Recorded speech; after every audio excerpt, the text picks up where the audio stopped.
ফের ব্যাকফুটে ভারতীয় দল। চতুর্থ টেস্টে থাকছেন না ভারতীয় তারকা পেসার। টিম ইন্ডিয়ার স্পিড স্টার জসপ্রীত বুমরাকে ইংল্যান্ডের বিরুদ্ধে চতুর্থ টেস্ট ম্যাচে বিশ্রাম দেওয়া হতে পারে। আগামী শুক্রবার অর্থাৎ 23শে ফেব্রুয়ারি থেকে রাঁচিতে এই টেস্ট ম্যাচ শুরু হতে পারে। ইতিপূর্বে শোনা গিয়েছিল যে রাজকোটে আয়োজিত তৃতীয় টেস্ট ম্যাচেই এই ডানহাতি ফাস্ট বোলারকে বিশ্রাম দেওয়া হতে পারে, কিন্তু শেষ পর্যন্ত তাকে ম্যাচ খেলতে দেখা যায়। রবিবার অর্থাৎ 18ই ফেব্রুয়ারি রাজকোট টেস্টে ভারতীয় ক্রিকেট দল ইংল্যান্ডকে 434 রানে হারিয়ে দিয়েছে। এই টেস্ট ম্যাচের চতুর্থ দিন দ্বিতীয় ইনিংসে ভারতীয় ক্রিকেট দল 4 উইকেটে 430 রান তুলে ডিক্লেয়ার ঘোষণা করে। ফলে ইংল্যান্ডের সামনে জয়ের জন্য 557 রানের টার্গেট রাখা হয়। এই পরিস্থিতিতে ইংল্যান্ড 39.4 ওভারে মাত্র 122 রানে অল আউট হয়ে যায়।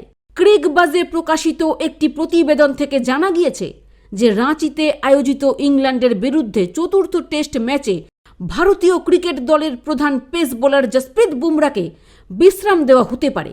আগামী মঙ্গলবার রাজকোট ছাড়বে ভারতীয় ক্রিকেট দল। শোনা যাচ্ছে যে এই দলের সঙ্গে বুমরা নাকি ট্রাভেল করবেন না। সোমবার তিনি রাজকোট থেকে আহমেদাবাদের উদ্দেশ্যে রওনা দেবেন। ওই রিপোর্টে আরও যোগ করা হয়েছে, ভারতীয় ক্রিকেট দলের 30 বছর বয়সী এই পেসার ধর্মশালায় আয়োজিত পঞ্চম তথা অন্তিম টেস্ট ম্যাচেও খেলবেন কিনা তা নিয়েও রয়েছে সংশয়। চতুর্থ টেস্ট ম্যাচের ফলাফল কি দাঁড়ায় তার উপরেই গোটা বিষয়টা নির্ভর করছে। এই প্রসঙ্গে আপনাদের জানিয়ে রাখি যে বিশাখাপত্তনম টেস্ট ম্যাচে ভারতীয় ক্রিকেট দলের আরেক পেস তারকা মোহাম্মদ সিরাজকে বিশ্রাম দেওয়া হয়েছিল।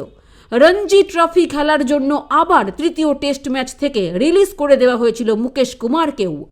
রাঁচিতে তিনি ফের ভারতীয় টেস্ট স্কোয়াডে যোগ দেবেন। আর এই পরিস্থিতিতে চতুর্থ টেস্ট ম্যাচে বুমরাকে যদি বিশ্রাম দেওয়া হয় তাহলে তার বিকল্প হিসেবে কাকে ভারতীয় ক্রিকেট দলে নিয়ে আসা হবে সেটাই আপাতত দেখার।